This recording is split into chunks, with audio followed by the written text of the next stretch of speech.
Now, it's time for the Anchormen podcast with Matt Gaetz and Dan Ball.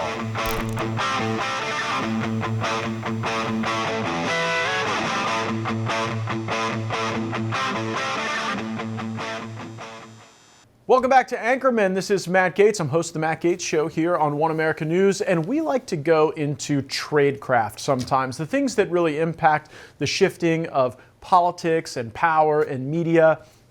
And today I've got on the show truly one of the best investigative journalists, maybe opposition researchers that we have on the political right. And you've probably not met an opposition researcher the way you would meet a political candidate or even see their campaign managers or principal spokespeople in media. Opposition researchers work day in, day out to find the dirt, to expose it, to put it before the public, and then it gets operationalized in campaigns and all the other apparatus that we have. So I know that there is no enterprise like the Schweitzer Bruner enterprise to do this work, and that's why I've brought here Seamus Bruner. He is no stranger to our audience on One America News.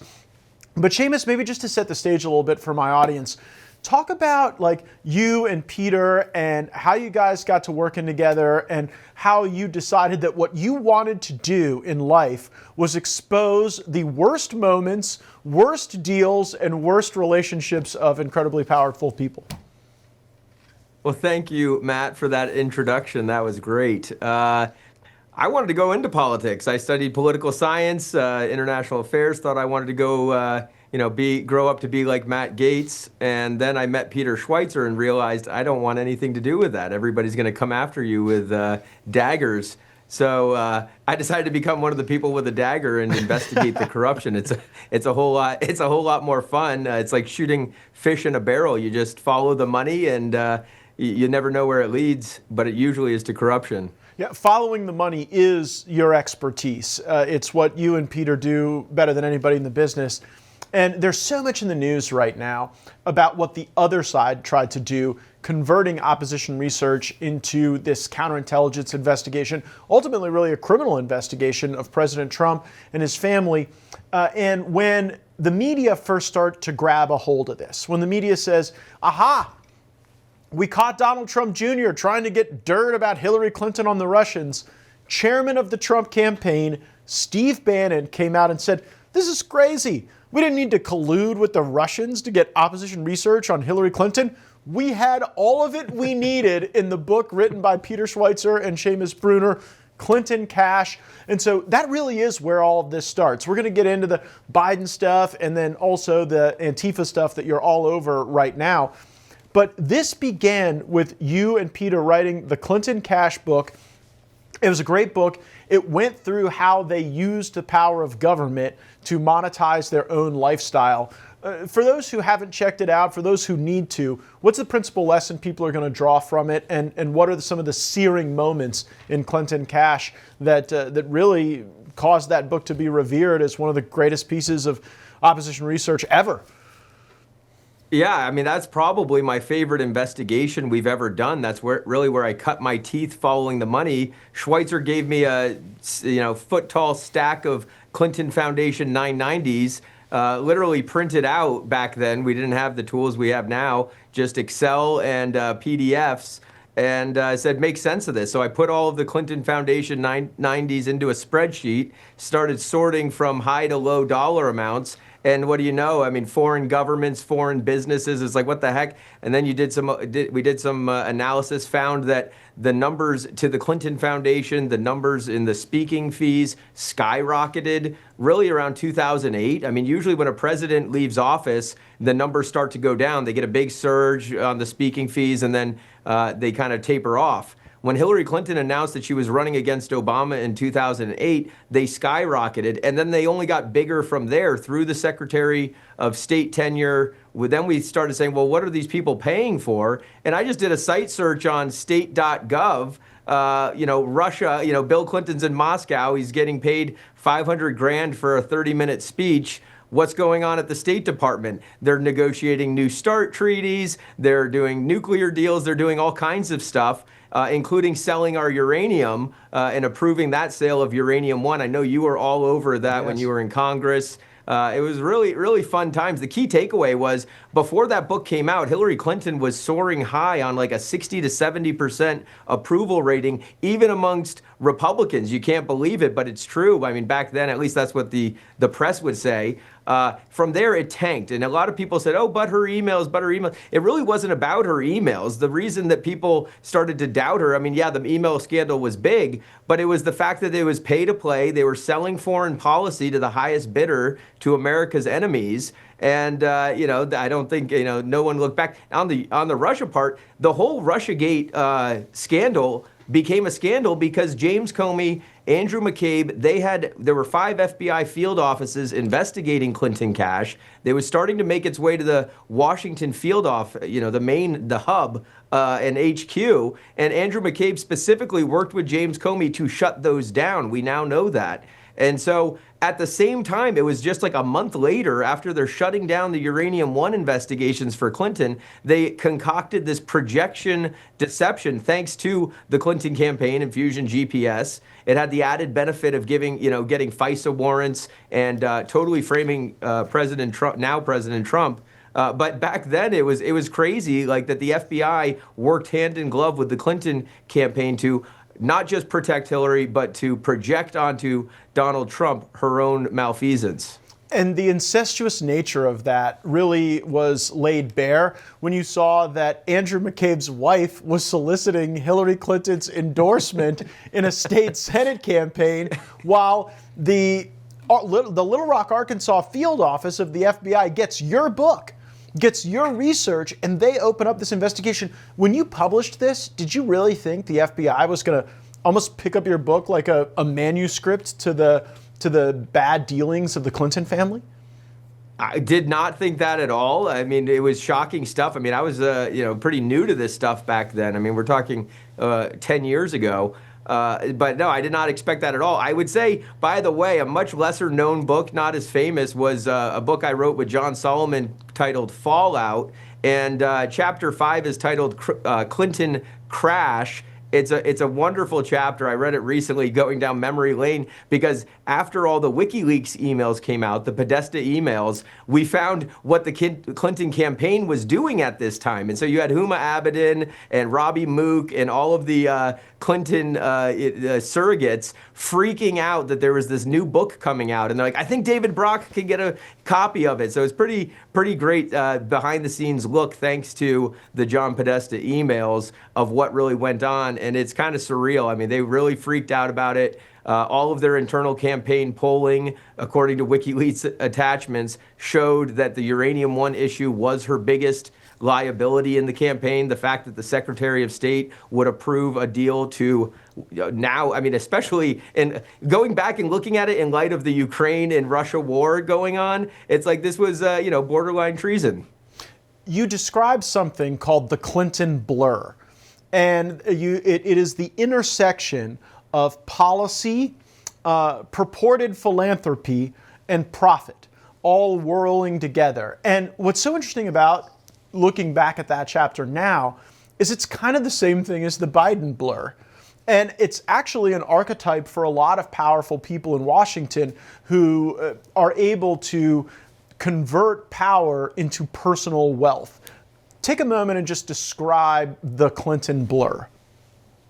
Yeah, and it's funny you bring up the Bidens because it's crazy times with having the Hunter Biden emails, the John Podesta emails. I mean, you'd never really think that you'd be able to get such a behind the scenes look. But we know these scandals with 100% certainty because we have the smoking gun emails. One of those smoking gun Biden emails is after this Clinton stuff is a scandal, they say we really want to set this up like the Clinton Global Initiative, wow, the Biden post-presidency. So they looked to the Clintons and the Clinton blur as a model to be emulated. The Clinton blur is simple. I mean, you got one person in power and one person who is out of power and collecting all of the checks. Hunter Biden was that for Joe. Bill Clinton and his speaking fees was that for Hillary. It's way more scandalous in some sense with the Clintons because they're spouses. So like every speech payment directly enriches the bottom line of the Secretary of State. At least with Hunter Biden, it's his adult child. I mean, by the way, John Podesta, his daughter was never saw any justice on this years and years ago. She was holding shares in his name for a Russian-backed company, Juul Unlimited. We broke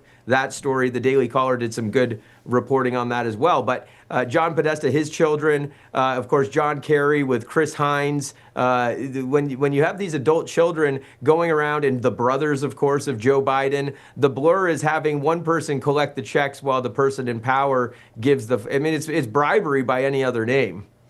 How prominent do you think that is in Washington at the congressional and Senate level? Because I mean, you're picking on Democrats, but I remember how bizarre it was that the former Republican chairman of the Intelligence Committee, Senator Richard Burr, had like family members who were paid lobbyists who you could just go and rent out for influence. Is this something that like more and more in Washington are doing? Oh, completely. I mean, it's the entire business model of Washington. You've got Mitch McConnell and Elaine Chao at various points. I mean, Mitch McConnell's always been in power, but Elaine Chao hasn't been. She's been on various boards.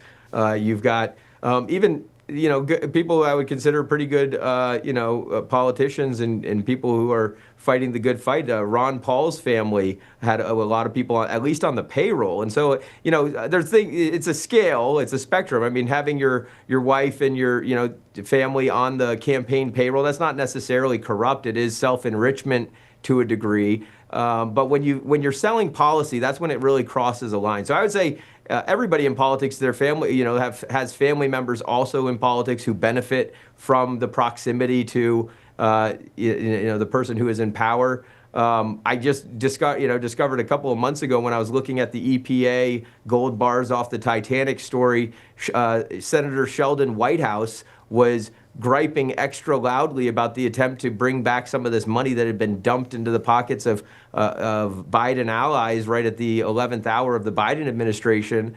His wife has got one of these NGOs that is collecting climate cash, working for Ocean Conservancy. So you really can't swing a cat without hitting somebody whose family member's on the payroll, especially when it's taxpayer money. That's a big problem. If it's campaign money, that's less bad, I guess I would say.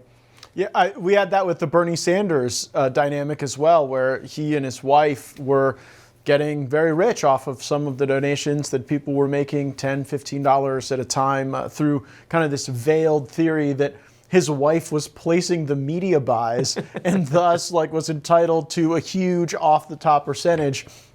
Really Please. That was so scandalous. I mean, not like totally corrupt scandalous, but if you're a Bernie supporter and you're thinking he's railing against the millionaires, he's raking in millions of dollars, has 5 houses, and his wife is taking your campaign donations in the form of ad buy cuts. I think it's like upwards of 15%. So if the campaign pulls in $100 million or whatever, I mean, Bernie pulled in a lot of money, and they do tens of millions in media buys. That's a ton of money. Bernie's vision on socialism wasn't to evenly distribute all of the money that his wife was raking off the top to everyone else in his campaign in his country. They got to be pretty capitalistic when it came to their own bank accounts. You set this in motion, and you're right that when we look back at the emails now, it would be a mistake to be so reductive as to say, well, that was about destroying evidence. Like, the real thing was the actual evidence and what it showcased and the culpability that it demonstrated. Do you think that revelation that you helped uncover is really what led the Clinton campaign and then ultimately the Obama government to say, we've got to blame Russia for all this? We have to come up with a bigger scandal than selling the State Department, and so out of whole cloth they manufacture the Russia hoax. I think it has a huge part, if not total. I mean, for one, it has to be a foreign power, because then you get the powers of the intelligence community. You get the FISA warrants. There has to be some specter of foreign influence, and he's working with spies. It could have been China, unlikely to be Iran, but of course they say, oh, his ties were made in China, or Ivanka Trump has some deals in China with her clothing line. So they could have done China, but they chose Russia, and it was far too convenient for the Clinton campaign and all of the deals of the Obama administration. It wasn't just Hillary Clinton and selling. I mean, Hillary was one of 9 votes on that CFIUS committee that approved the Uranium One deal. Every single one of the other votes had its own various reasons of saying yes. Any one of them could have said no, and they ultimately take their lead from Barack Obama himself. There was a deal he was trying to get done. He was trying to get done the Russia reset. It was actually part of the Iran nuclear deal, of all things. But they did a bunch of other Russia stuff, too. They released the Spies, the Illegals program, Anna Chapman. The show, the Americans, is based off of those spies who had embedded themselves at the highest level in the United States. They just gave them back to Russia for basically nothing. We didn't get anything back. We got a couple of British spies back, but not even Americans.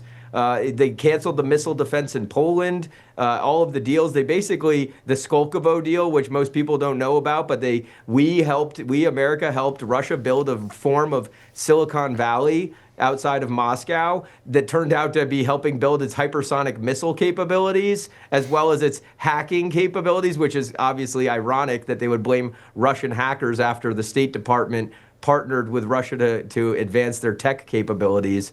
So the entire Obama administration had Russia liabilities. By projecting them onto Trump, it becomes kind of a he said, she said scenario. So at a minimum, it had that added benefit, if not the whole thing.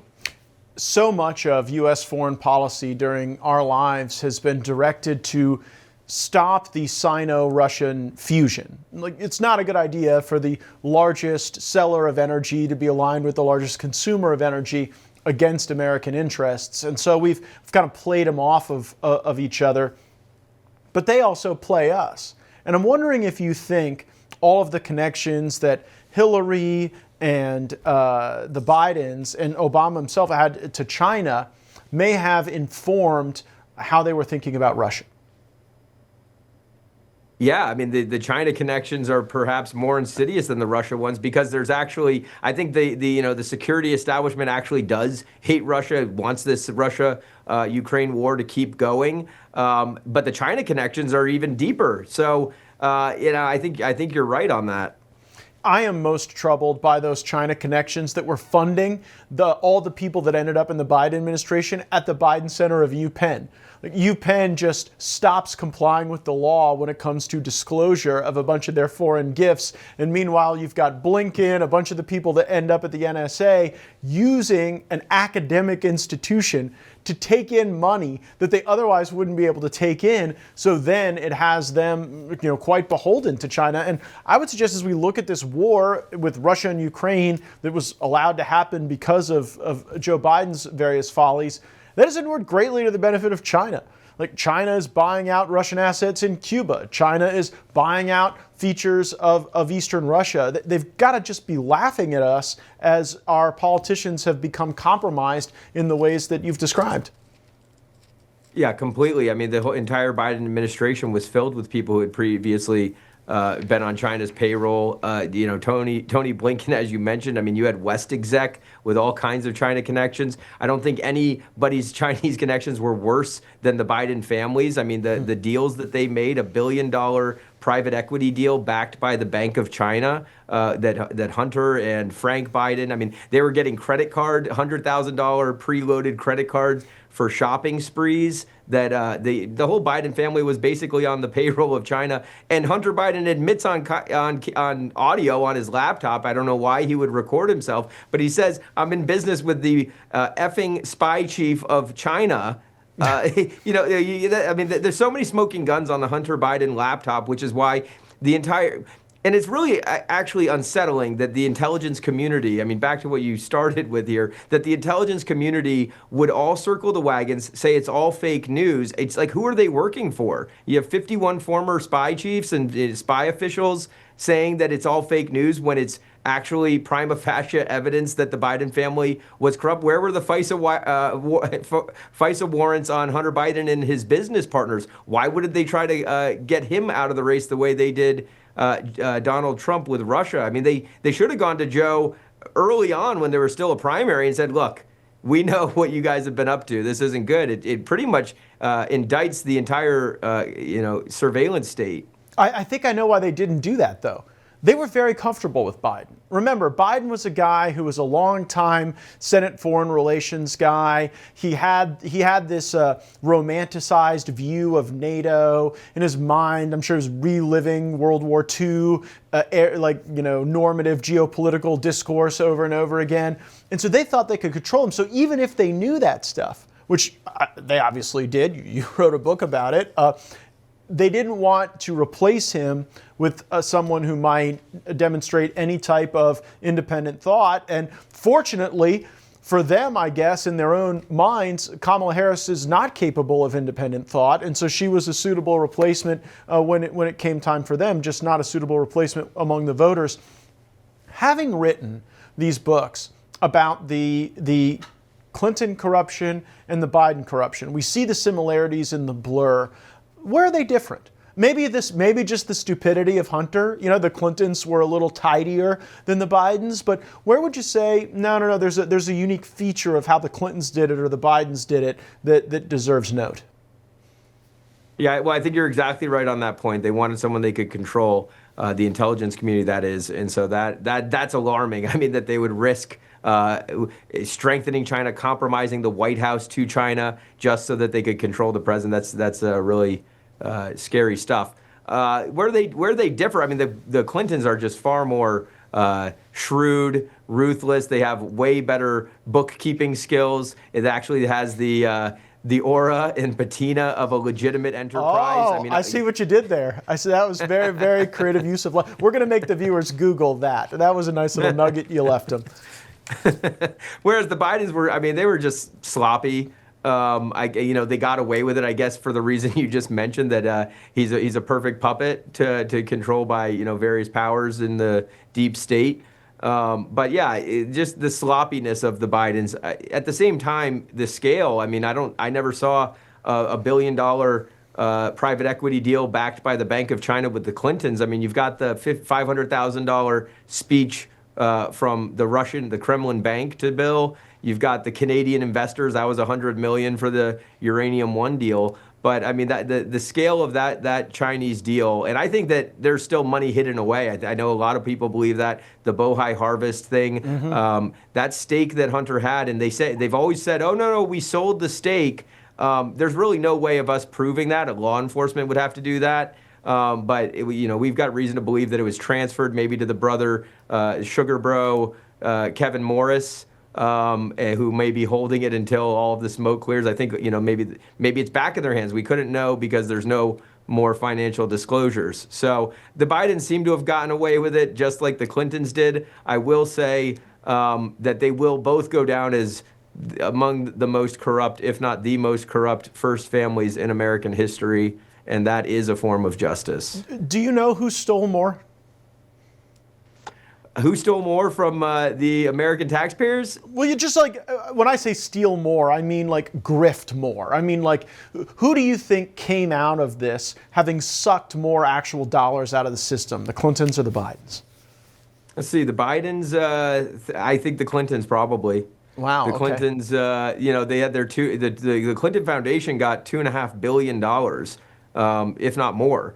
So that's that's not the same as like a $1 billion private equity deal backed by the Bank of China. In some ways, that's worse. A lot of those donations would be people just trying to curry favor, cozy up, that didn't actually get donations, which is why I say they're shrewd, is because they were able to take a ton of money and not actually have to sell anything for it, just the appearance of access. This Clinton Global Initiative, this annual event, selling memberships for 10 grand a pop. Plenty of people paid that just for the privilege of maybe getting a photograph with Bill, and no policy sold. But I think in the end, the Bidens seem to have squandered it. Hunter is, living. They don't have the same kind of lifestyle, I guess I would say. I mean, Clintons fly around on private jets. Bidens ride the Amtrak. Well, and maybe that's what the Bidens wanted. I do wonder about the allegation you made regarding the potential for funds to be out there that we don't know about. Do you think that might have been one of the motivations for Hunter pursuing this wide swath of pardons? Not to shield himself from any prosecution, but just to make sure they got to keep the loot. Yeah, I mean, definitely. If there is, I mean, the brothers barely got investigated. There's a sister. There's a daughter. So there's potentially a large. The Bidens were a very tight, very insular family. They would look out for each other. So by pardoning Hunter, the brothers, I mean, Joe was effectively pardoning himself, but pardoning the entire family from being, totally having a microscope into all of their finances, which the pardons came right as, House Oversight Chairman James Comer and Senator Ron Johnson. I mean, they were putting out stuff with the checks and the forgivable loans that apparently Joe's brother was writing to Joe. I mean, the amount of money moving around, and we know that there was, I think I've counted 16 or 17 different LLCs and numbered accounts in Biden names. The Clintons didn't have that kind of thing going on. So the Clintons were cleaner, and by pardoning the whole family, we may not ever get to see where all that money went. But we do see a lot of this, emerge in the investigations that are going on now. And that's where I want to bring the discussion.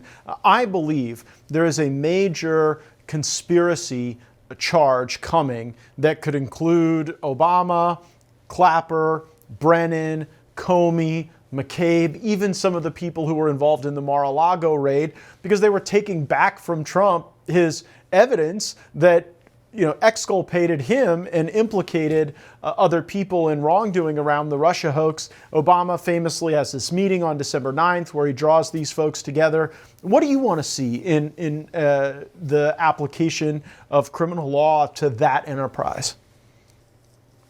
Well, a lot of people, I mean, are always, people have gotten cynical at this point. They don't think there is justice in this country, thanks in large part to people like James Comey, Andrew McCabe, Obama, Biden, Clinton, et cetera. They just don't. And by the way, I would add Jeff Sessions to that list. If you're blaming people for not applying the law correctly, put failed U.S. Senate candidate Jeff Sessions on the list. Well, let's throw Durham in there too. Sure. Yeah. So or Bill Barr, but also By the way, both. You had me at Durham too. Like, Durham does this big investigation and at the end can't even tell us who the spies were reporting to that were chasing around George Papadopoulos. So I don't think Durham's hands are clean. I don't think Barr's hands are clean. But now there are events that are within the statute of limitations that are under review. I think that our expectation for a thorough review of the facts and the law is probably well-founded with the current team. Yeah, and so when you've got this, people not believing that there is justice in America, believing that it is a two-tier system, and when you've got all kinds of criminality at every level, from state and local to federal corruption. The one thing, what I really found interesting is when they went after Paul Manafort, wrongly in a lot of ways. Podesta and his brother had been doing the same thing. But when they threw the book at Paul Manafort for the FARA violations, a law that had been violated with impunity by basically everybody in Washington. Nobody's filing FARA filings on time. Nobody's disclosing all of the things that are required under that. When they threw the book at Paul Manafort and put him in Rikers, FARA filings skyrocketed. Everybody started following the rules again. And so that's just kind of it shows you that when justice is applied, people start following the rules again. So I think it's long overdue that those who have broken the law face justice, and I think we can start to heal and get people's expectations of living in a just system back on track. I've had people have different views on this subject, so I'll obviously be interested in yours. Can we get justice without criminal charges? There are some of my colleagues in Congress who say, look, if we expose all this, if we create a real nasty deterrent around this with the light of sunshine in these dark places, nobody will want to do this in the future. Do you think there have to be charges? And if there are charges, do you think there have to be convictions, or do indictments function as a sufficient deterrent? I think there absolutely has to be charges. I think President Trump tried it the first time and being magnanimous, taking the high road, saying that I know that I promised to lock her up, but I'm not going to do it, letting the statute of limitations elapse on so many crimes of the Biden administration, or Obama administration.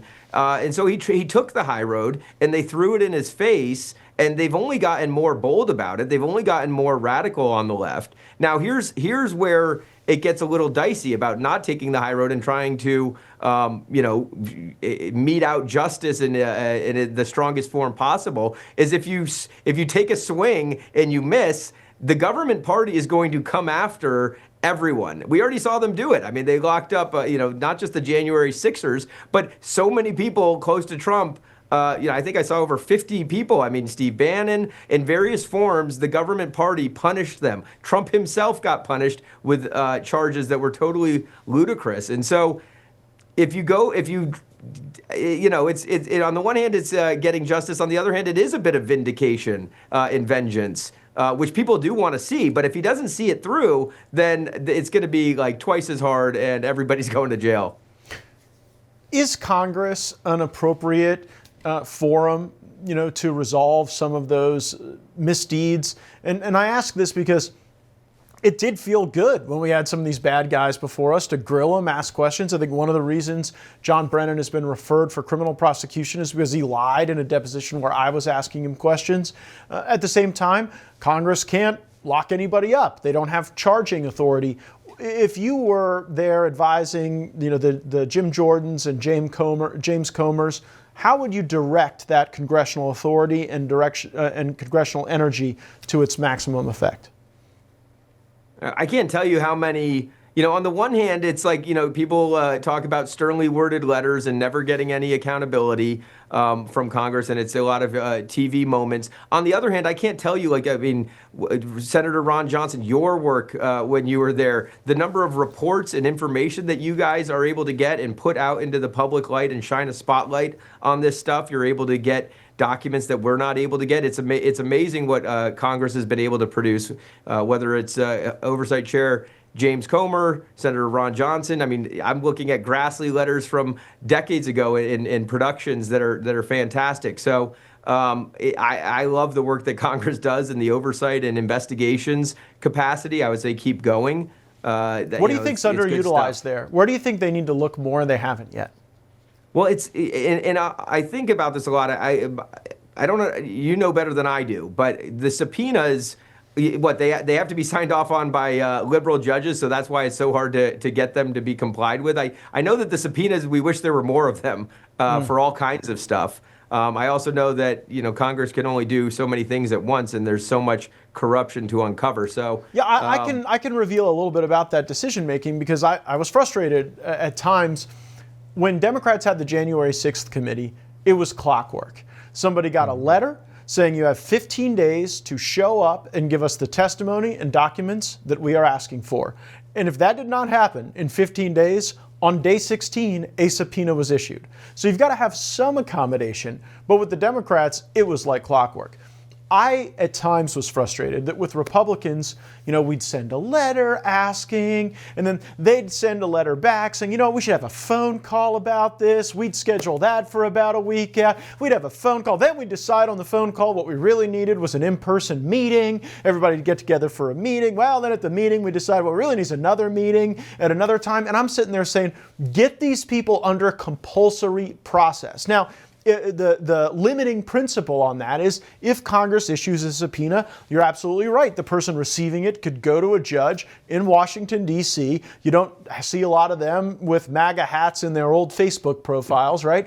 And they have the opportunity to quash that subpoena. But I would argue that Republicans would be way further ahead at getting to the precise factual allegations that you've made in your books and in your reporting if we would just get to the business of doing it. If we had the same rhythm that the January 6th committee did, we would have the congressional reports that would be validating a lot of the stuff that we saw in Clinton Cash, that we saw in Secret Empires, that we saw in the Controligarchs books that you were involved in. And so that's my urging to my friends in Congress. Get the subpoenas out. You know what? If you litigate them, If it doesn't go your way, fine, find another person to send a subpoena to, because there's not a single significant living human whose calendar and email is not on like at least 3 devices, and that I think presents tremendous opportunity. Remember, in the January 6th case, it wasn't always the principals that they even got to and flipped and got to take their narrative. It was the low-level people like Cassidy Hutchinson who they were able to make stars through a series of misrepresentations and lies. I do want to get to your more recent work, Seamus. You have really been digging in on the Antifa problem we have in this country and the way that the left's street muscle has found its way to some of the most dangerous donors on the radical left. Talk to us for a moment about what you're looking at. What do you think it's going to reveal? Yeah, so I was at the White House about 10 days ago briefing President Trump on Antifa at the White House roundtable on Antifa. And the message I wanted to convey to President Trump was, yes, Antifa is a story all about violence and the chaos that they're doing in cities like Portland and Seattle. But I think many people recognize, and I know President Trump does, that it is a story about money. This is a money story. And so we follow the money. We followed it to the top of the protest industrial complex. We're calling it Riot Inc. And like many businesses, Riot Inc. doesn't just have the foot soldiers, people on the ground. It's got entire divisions. It's got PR and communications divisions. It's got a very well-funded legal division that helps get these rioters out of jail as soon as they can and back onto the streets. And it's got investors. And so we really wanted to focus in on the investors. And that's, of course, George Soros and the Open Society Institutes and all of the Soros network money. But it's other things that people haven't heard about, not as many people have heard about, like the Tides Network or the Ford Foundation Ford Network, or the Arabella Network, which is really, people are starting to realize Arabella is 10 times bigger and more powerful in some ways than Soros. Of course, it's funded by Soros primarily, but also Bill Gaetz put a bunch of money into the Arabella Network, and even foreign money's going in there as well. What are the goals of these donors? Well, they've all in some ways got their own goals, and they're also working in lockstep. So they want, I titled the book Control Oligarchs. I mean, the number one thing that the through line that connects them all is they're all kind of control freaks. They want to control every aspect of your life. They want to control what kind of car you can drive, what kind of stove you can have, what kind of temperature you can set your home at. Seriously, they're working on, via the climate change power grab, all of those things. I think people are starting to wake up to the climate scam, so they'll have to recalibrate as they often do. But chaos creates a form of control. I mean, this is why George Soros likes open borders. He wants to flood the country with different factions, keep us arguing amongst each other. Also why he wants to jailbreak as many criminals as possible and put in place these soft on crime prosecutors. It all creates this stew of kind of a chaos that keeps Americans arguing with each other and screaming about no kings or whatever, and making funny videos that are really not all that funny, rather than focusing on people like him. Chaos is a form of control. Folks, I think we've got our title for the episode Seamus just gave right there, because it is so true. Now, if what you've just described is the archetype of the investor, bring me to the archetype of the street muscle. Like, who are these people? Are they paid rioters? Do they have regular jobs? Do I have to worry that, like, late at night my dentist is secretly an Antifa?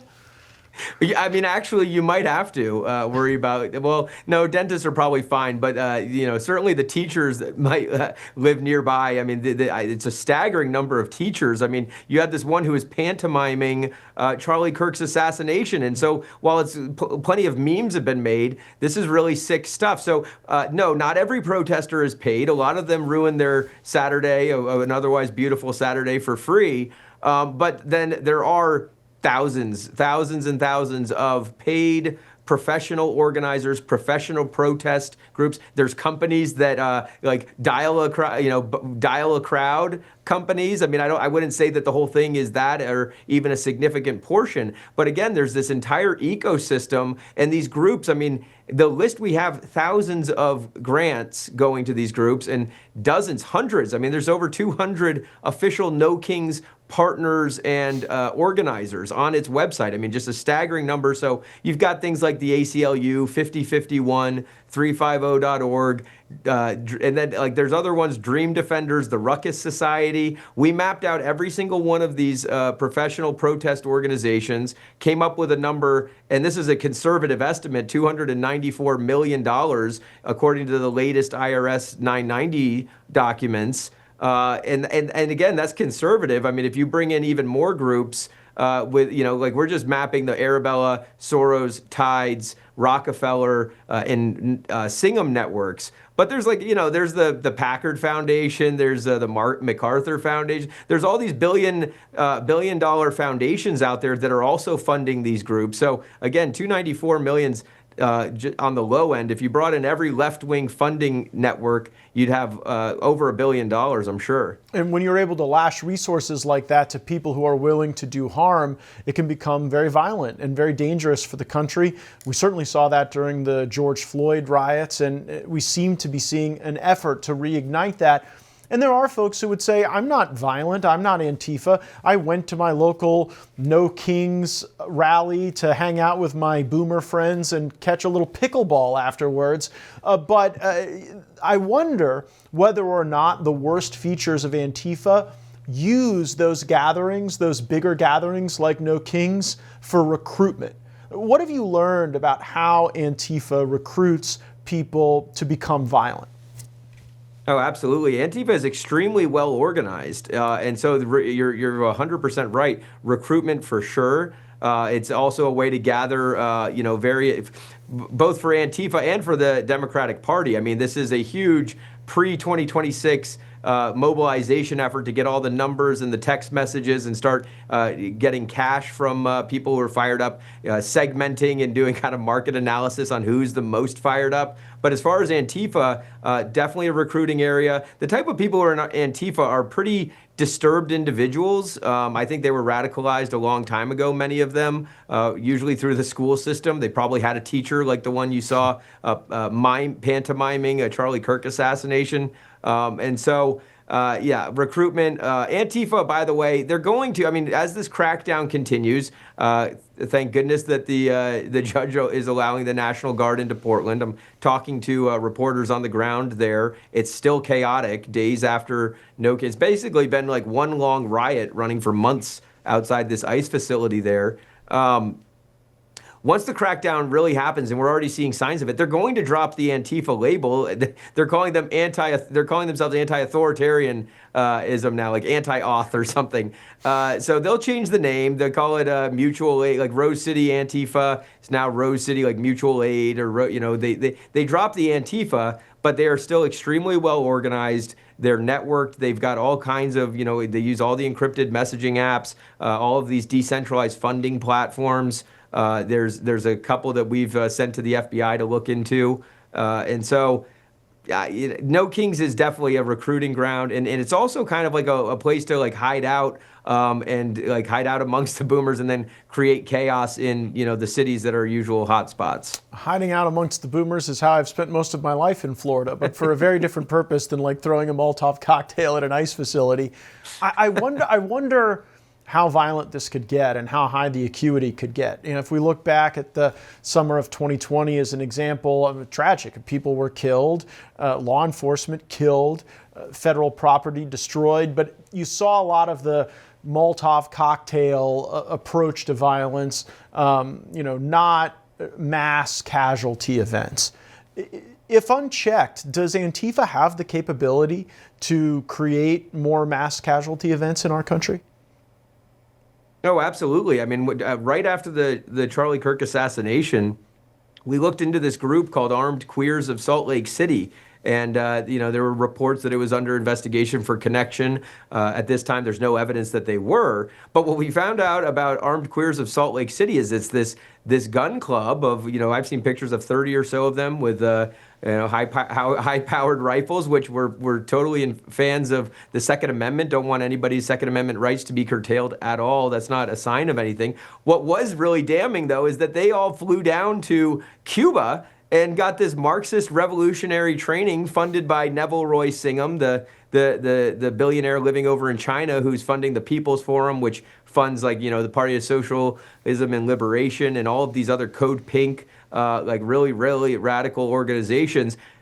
They brought down over 700 various groups, BLM, Armed Queers of Salt Lake City, etc., down to Cuba to get revolutionary training on how to overthrow government. They put on their Substack quite openly on the Armed Queers Substack. I think the post has been scrubbed, but we archived it, that their goal is to overthrow the United States of America. And so this is like insurrection, or, there's got to be a charge for that kind of thing.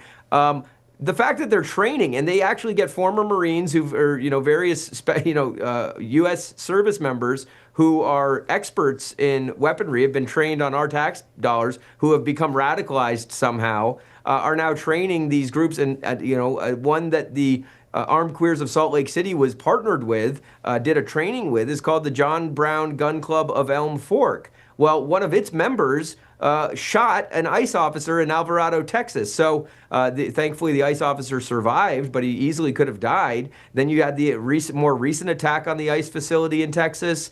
You've got, the political violence is escalating. With that much we know. And when you've got people who are training by the dozens with, people who are experts in overthrowing governments, experts in Marxist revolutionary rhetoric and recruitment, and also gun experts, it's a recipe for disaster. And then one last thing is that, you'd think that the Democratic Party, the progressive elites would, well, I don't know if you'd think it, but you'd expect that they say, you know what, it's not okay to kill your political opponents. But just look at Jay Jones, the candidate for Attorney General in Virginia. He says he wants to put 2 bullets in his opponent's head. And you've got the entire Democratic establishment circling the wagon saying, oh, well, it's just a joke or something, right in the wake of Charlie Kirk. So it's not a joke. I think the investors in Riot Inc. should disavow publicly all of the members of the No Kings movement that were saying that Donald Trump should have been shot if only the bullet had been just a little to the right, and other sick stuff. Just really, really... Yeah, I think normal people are really shocked that now it's all on camera. You're seeing that your teachers are celebrating that Charlie Kirk was assassinated. I think there's been a big shift here since Charlie Kirk's assassination. When you briefed President Trump, he wanted that to be public. He had a lot of people in. He took in a lot of information. He could have had that as a private briefing. But I think he wanted to send the message to some of these violent leftists that this is a government focused on this challenge and on this problem. We saw Deputy Attorney General Todd Blanche take a leading role in ensuring that there was this designation of Antifa as a terrorist group. You've pointed out how they've kind of gone DEI on that. Like everything that was DEI now exists under another sort of DEI-ish name. You've described how Antifa is going to play that game. But do you think that they fear the Trump administration? Do you think that these violent leftists understand what they could be up against? Yeah, I don't know if you've seen the video of one of these Antifa guys, I think it's in Portland or Seattle, who gets caught and he is shaking like a leaf. They're very tough under their masks, but the minute that they get busted, and they are crying about. So I think they are. When they're in a group and you get this mob psychology going, I think they're emboldened, and then all of a sudden reality smacks them in the face, and they're rolling on a cart into a cell, and you get this. I think underneath it all, they're actually scared, even if they don't know it yet. Well, let's hope that fear changes behavior, because going after these groups, following the money trail as you've laid out, it's going to be a lot of work. And if we can just scare them into not wanting to hurt anybody, that probably would be all for the best. Seamus, how can folks continue to follow your work and your journalism as you stay on this really important case? Well, thanks, Matt. I'm at Seamus Bruner on all platforms, SEAMUSBRUNER. Twitter is where I post most of the stuff. We've got a website where we put our investigations, thedrilldown.com, thedrilldown.com. Schweitzer's got the Schweitzer Drill Down podcast. And that's where you can find all our stuff. Well, we love being able to follow all the great research you're doing. Love having you as a guest here on One American News and on the Matt Gaetz Show. And look forward to following up with you soon and seeing how it's all going. Seamus Bruner, always a pleasure. Thanks, Matt. A lot of fun. Are you ready for flu season or just hoping for the best? Don't get caught off guard. Be prepared with All Family Pharmacy. Their process is simple and straightforward. A licensed doctor reviews every order. The prescription is included. Unlike big chain pharmacies that push the flu shot as the only option, All Family Pharmacy believes in medical freedom. You get real options. You pick the medicines you know work for you. Now is the time to stock your cabinet. They have everything you need: Tamiflu for flu treatment and prevention, antibiotics, antivirals, ivermectin, hydroxychloroquine, immune support, and more than 200 medications to choose from. It is my go-to pharmacy for prescription medications and supplements delivered right to my door. Shipping is fast, and if you need it right away, overnight also available. So be proactive, prepare. Visit allfamilypharmacy.com/Matt. Use code MATT10 to get 10% off. Again, that's allfamilypharmacy.com/Matt, code MATT10. Again, thank you all so much for joining us. We appreciate you being here for Anchormen. Give us a 5-star rating. Leave us a review. If there's a guest, someone you'd like me to chat with on the show, you can leave that in the notes, and we would love to get your perspective on it. Make sure to tune in next week for Anchormen. And as always, The Matt Gaetz Show, 9 o'clock Eastern, 6 Pacific, only on One America News. Want to see more great videos like this? Click on the link below to subscribe to OAN Live and watch Dan Ball's Real America and The Matt Gaetz Show on Dish Channel 212. Tune in, subscribe, and watch today.